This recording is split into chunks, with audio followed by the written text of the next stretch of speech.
Welcome to This Explainer. Look, if you've ever tried to change your body, whether you're trying to lose some stubborn fat or pack on muscle, you know exactly how loud and overwhelming the fitness industry can be. You know the drill. Eat this, definitely don't eat that, fast for 16 hours, avoid carbs like the plague, take these 10 different supplements. Honestly, it's exhausting.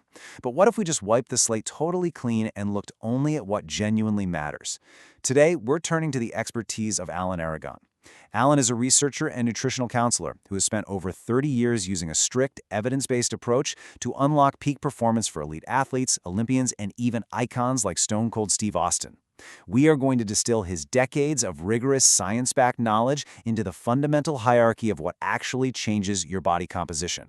Here is our roadmap for today. We'll cover 1. The protein priority. 2. The science of fat loss. 3. Reframing the plateau. 4. Diets, hormones, and realities. And 5. Supplements and success.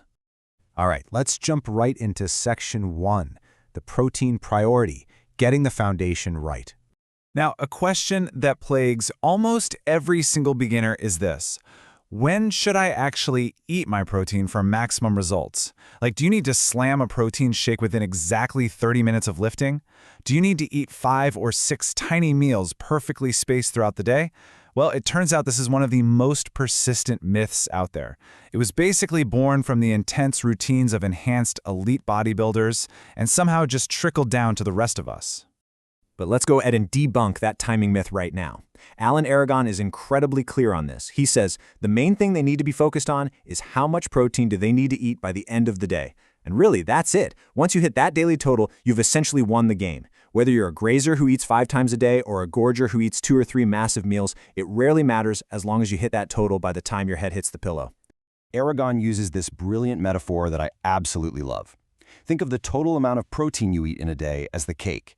The distribution of those doses throughout the day, your meal timing, that's just the icing on the cake. And it's a very, very thin layer of icing. If you don't actually have the cake, well, the icing is completely useless. So the absolute main takeaway here is to focus on your total. So, you're probably asking, what is that optimal total?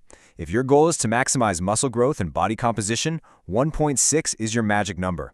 That is 1.6 grams of protein per kilogram of your target body weight.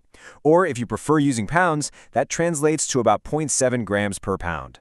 This is the scientifically backed starting point, and hitting this number is a total game changer because it not only fuels muscle growth, but it keeps you highly satiated, which makes it vastly easier to actually stick to a nutritional plan. Okay, moving right along to section 2, the science of fat loss, why diets slow down. Anyone who has ever tried a diet knows this incredibly frustrating reality. Weight loss is super fast at first, and then it inevitably just slows down to a crawl. But why does that happen? Well, the answer largely lies in something called NEAT, which stands for non-exercise activity thermogenesis. This is basically all the energy you burn doing literally everything outside of the gym. We're talking fidgeting, tapping your foot, walking to your car, even just holding your posture. When you eat in a caloric deficit, your body subtly and completely subconsciously fights back. It decreases your NEAT. You literally just stop moving as much. Your head bobs a little less to music, your step actually loses some of its pep. And this subconscious drop in daily movement, it can actually cost you 200 to 300 calories a day, which means your calorie deficit is suddenly a whole lot smaller than you thought it was. But wait, it doesn't stop there. Alongside moving less, your body undergoes a very real metabolic change called adaptive thermoreduction. This involves your sympathetic nervous system and your thyroid, and this metabolic slowdown costs you an additional 50 to 100 calories a day. So you know when people complain that dieting gave them a slow metabolism, they're actually telling the truth. Between the drop in NEAT and this metabolic adaptation, you might be burning up to 400 calories less per day simply because your body is trying to conserve energy. Section 3. Reframing the plateau, a biological victory. Once you understand exactly why your body slows down, you can radically change how you react to it.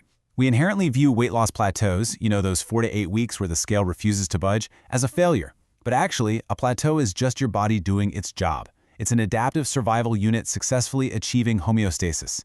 Aragon suggests making a massive mental shift here. View your plateaus as maintenance practice. Because let's be real, getting the weight off is only half the battle. Maintaining it is where most people fail. A plateau is basically your perfect built-in opportunity to practice living at your new body weight. To put things into perspective and keep your motivation high, Aragon uses this incredibly powerful visual. 32. That is the number of standard sticks of butter that are equivalent to losing just 8 pounds of body fat. Just imagine that for a second. Imagine filling a gallon jug with 32 whole sticks of butter. That's literally what you are physically removing from your body when you lose just 8 pounds. Keeping visuals like this in your head helps you realize that even slow progress is actually a massive biological achievement. To actively fight off that diet fatigue and push through those plateaus, Aragon highly recommends what he calls the diet break strategy. The way it works is, every 4 to 8 weeks, or basically every time you drop 5 to 10 pounds, you take a 1-week break. But crucially, this break is for non-YOLO maintenance, meaning you take the tight restrictions off, you relax a bit, but you don't go out and eat with sheer abandon. This greatly alleviates the mental and physical fatigue of dieting, and it sets you up for long-term adherence rather than a quick crash and a massive rebound.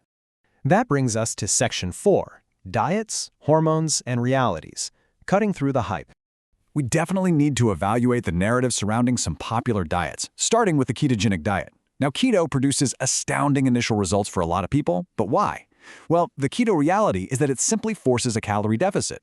By completely cutting out carbs, you naturally eliminate highly processed, hyperpalatable junk foods, and you replace them with highly satiating protein. It definitely works.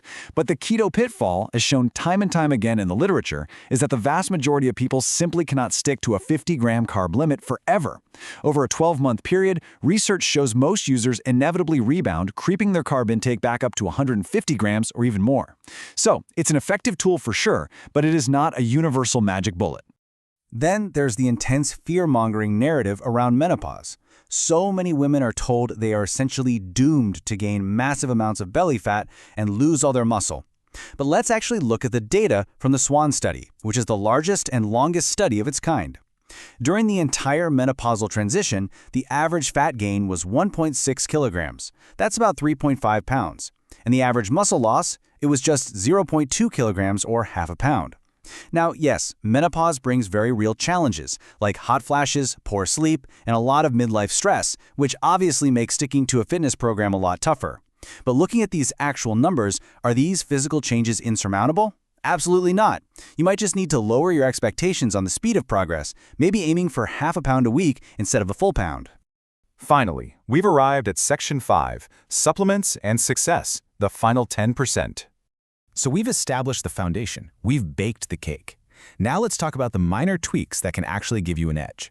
When pressed to name just 3 daily supplements for overall health, Aragon chose the absolute foundational basics: a multivitamin, omega-3s from fish oil, and vitamin D3. Now these aren't flashy by any means, but they cover the essential nutritional gaps in a standard diet, placing a really solid bet on your baseline physiological health. But when it comes to fitness, the absolute king of non-pharmacological supplements is without a doubt creatine. Over an 8 to 12-week period, subjects taking creatine saw roughly a 20% increase in their lifting capacity compared to just a 12% increase in the non-creatine group. That is huge. And with over 1,000 studies backing it, creatine safely saturates your muscle stores, draws in intracellular hydration, boosts your strength, aids memory, and even supports joint health. It's really the one supplement that almost every single expert agrees on. But listen, all the protein, neat strategies, and creatine in the world won't save you if you lack the ultimate catalyst. Aragon noted that people generally only succeed when they hit a point where changing their body becomes priority one. He actually shared a really powerful personal story about this. At age 40, totally stressed out by his career and family, he found himself drinking 1.5 bottles of wine every single night, what he called 1,000 calories of pure regret. His life was imploding. And he succeeded in turning it around not because he found some magic diet, but because he hit a rock bottom and made a hardcore, non-negotiable commitment to stop. He redirected all that obsessive energy right into his training. He made it priority number one.